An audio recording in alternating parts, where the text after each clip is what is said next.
জমে উঠেছে চতুর্থ ধাপের উপজেলা নির্বাচনের প্রচারণা। শেষ খবর জানাতে কুমিল্লা থেকে যুক্ত হচ্ছেন সহকর্মী সুমন কবির। সুমন, কেমন চলছে নির্বাচনের প্রচারণা আমাদেরকে জানাবেন। জি ইসরাত, আপনাকে ধন্যবাদ। আপনি যেটা বলছিলেন, আমরা কুমিল্লা এখন নাঙ্গলকোট উপজেলায় রয়েছি। আমি আপনাকে জানা রাখি, কুমিল্লা আগামী 5ই জুন আসলে 3টি উপজেলায় নির্বাচন অনুষ্ঠিত হওয়ার কথা রয়েছে। এর মধ্যে একটা হচ্ছে আপনার হোমনা উপজেলা এবং চট্টগ্রাম উপজেলা, শেষ নাঙ্গলকোট উপজেলা। তবে একটা বিষয় বলে, নাঙ্গলকোট উপজেলা বিষয়টা একটু ভিন্ন, এই কারণে 8ই মে নির্বাচন হওয়ার কথা ছিল। আসলে একজন মহিলা ভাইস চেয়ারম্যান প্রার্থীর কারণে আসলে উনি রিট করেছে হাইকোর্টে, তখন নির্বাচন স্থগিত হয়ে যায়। এখন আবার 5ই জুন আসলে নির্বাচনটা আসলে অনুষ্ঠিত হতে যাচ্ছে। আমি আপনাকে জানা রাখি, কুমিল্লা যে নাঙ্গলকোট যে উপজেলা রয়েছে, এখানে আসলে 114টি কেন্দ্র রয়েছে, যেখানে আসলে 30টি কেন্দ্রে ঝুঁকিপূর্ণ আমরা তালিকাটা পেয়েছি। এবং নির্বাচন কমিশন এই নাঙ্গলকোট উপজেলা যে নির্বাচনটা অনুষ্ঠিত হতে যাচ্ছে, সেখানে আমরা দেখেছি তারা কঠোর নিরাপত্তার মাধ্যমে আসলে নির্বাচনটা অনুষ্ঠিত। 3টা কেন্দ্রে আসলে একটা করে ম্যাজিস্ট্রেট দেওয়ার কথা রয়েছে। ম্যাজিস্ট্রেট সেই সাথে আনসার সদস্য থাকার কথা রয়েছে প্রায় 2000-এর উপরে বা 2300-র কাছাকাছি আনসার সদস্য, এবং পুলিশ ম্যাজিস্ট্রেট কথা রয়েছে 16টির উপর ম্যাজিস্ট্রেট থাকবে। আর একটা বিষয় জানা রাখি, কুমিল্লা যে নাঙ্গলকোট উপজেলা নির্বাচন আমরা দেখেছি, আসলে এখানে বড় ধরনের সংঘাত হওয়ার কথা রয়েছে। যদি প্রশাসন বলছেন নির্বাচন সুষ্ঠু অবাধ করার লক্ষ্যে। আমি যদি একজন বাচ্চার কথা বলছি, মাতাউল ইসলাম সুপু মিয়া, উনি আসলে কাপ্রিজ প্রতীকে আসলে নির্বাচন করছেন। আমি তার সাথে কথা বলছি, আসলে আপনার নির্বাচনের সংখ্যা আছে কিনা?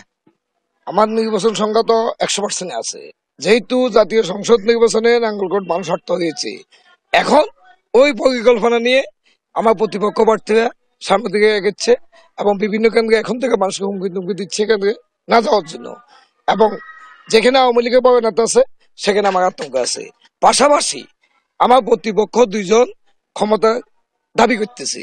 এরা 2জন যদি কেন্দ্র দখলে আতঙ্ক চিন্তা করে, তাইলে আমি যদিও জনগণের প্রার্থী, জনতা প্রার্থী, সেই সুবাদে তো আমি অনেকটাই আতঙ্কে আছি।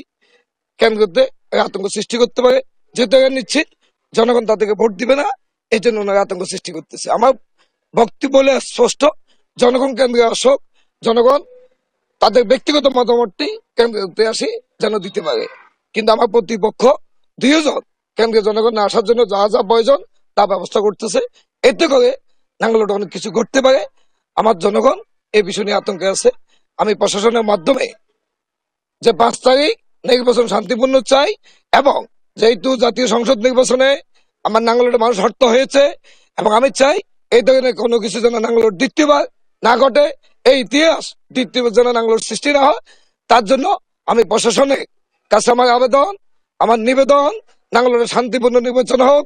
নাঙ্গলকোটের মানুষ শান্তিপূর্ণ ভোটের জন্য প্রস্তুত। 8 তারিখে ছিল, এক ষড়যন্ত্রের কারণে 8 তারিখ নির্বাচন বন্ধ হয়েছে। আবার যদি কোনো আতঙ্ক সৃষ্টির কারণে, কোনো ষড়যন্ত্রের কারণে মানুষ হত্যা হয়, মানুষ গুম খুন যেন না হয়, তার জন্য প্রশাসনের হস্তক্ষেপ আমি কামনা করি। সাধারণ ভোটার হিসেবে আপনার আসলে নাঙ্গলকোটে নির্বাচন হচ্ছে, এটা মানে নির্বাচন সুষ্ঠু হবে কিনা আমার সন্দেহ আছে। সন্দেহ তো আছে অবশ্যই। মাদার ভাই দলীয় কোনো ইয়ে নেই, এই কারণে সন্দেহ থাকতে পারে। আচ্ছা, যেটা বলছিলেন, আমরা যেটা জানি নাঙ্গলকোট যে উপজেলা নির্বাচন অনুষ্ঠিত হতে যাচ্ছে, সেই নির্বাচন আমি দেখেছি কুমিল্লার।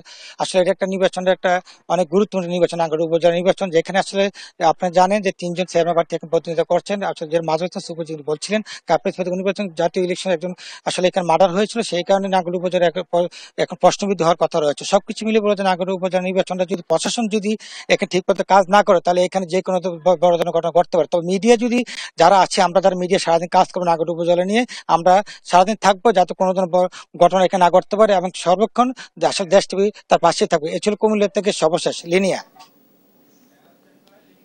সুমন, আপনাকে ধন্যবাদ। কুমিল্লা থেকে নির্বাচনের প্রচারণার খবর জানাচ্ছিলেন সহকর্মী সুমন কবির।